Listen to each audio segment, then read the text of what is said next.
বিসমিল্লাহির রহমানির রহিম। সত্য ও মানবতার মুক্তির উৎস প্রাণাদি প্রিয় নবী সাল্লাল্লাহু আলাইহি ওয়াসাল্লামের রহমত উসিলা কামনা করে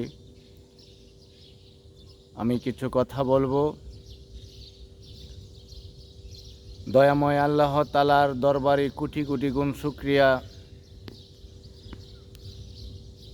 যে আজকে পবিত্র ঈদুল ফিতরের দিন বিকেলবেলা দয়াময় আল্লাহ তাআলার কিছু প্রশংসা করার মতো আমার ক্ষমতা নেই, তবুও কিছু বলি।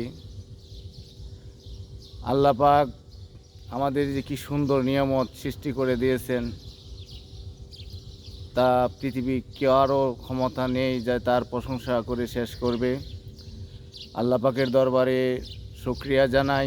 এই পবিত্র মাহে রমজান মাসে 30টি রোজা রেখেছি, নামাজ আদায় করেছি, এর মাঝে অনেক ভুল ত্রুটি হয়েছে এবং আজকে ঈদের জামাত আদায় করলাম পরিবারের সাথে। অবশেষে এখন বিকেলবেলা কর্মস্থলে আছি। সব মিলে আল্লাহ পাক ভালো রেখেছে এবং দয়াময় আল্লাহ তাআলার দরবারে ক্ষমা প্রার্থনা করি, কারণ আল্লাহ কোরআনেই বলেছেন আল্লাহ ক্ষমাশীল, আল্লাহ ক্ষমা করতে ভালোবাসেন। এই জন্য আল্লাহ পাকের দরবারে ক্ষমা চাই, সমস্ত ভুল ত্রুটি যাতে ক্ষমা করে আমাদেরকে মাফ করে দেন। এবং সামনে কি বিপদ আছে জানি না, আল্লাহ যাতে আমাদের সবাইকে মঙ্গল এবং সুস্বাস্থ্য রাখে।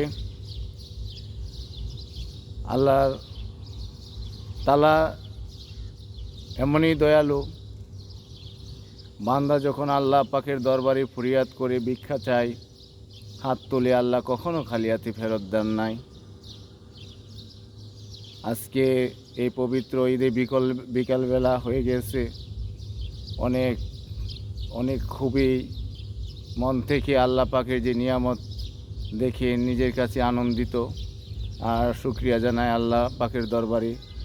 আজকের দিনটি আল্লাহ সব মিলিয়ে অনেক ভালো রেখেছে আজকে পর্যন্ত। আলহামদুলিল্লাহ আলহামদুলিল্লাহ। প্রার্থনা করি আল্লাহ যাতে সামনের দিনগুলো ভালোভাবে কাটাতে পারি, সত্যের পক্ষে কাটাতে পারি, মানবতার পক্ষে কাজ করতে পারি বলে শেষ করছি। আসসালামু আলাইকুম।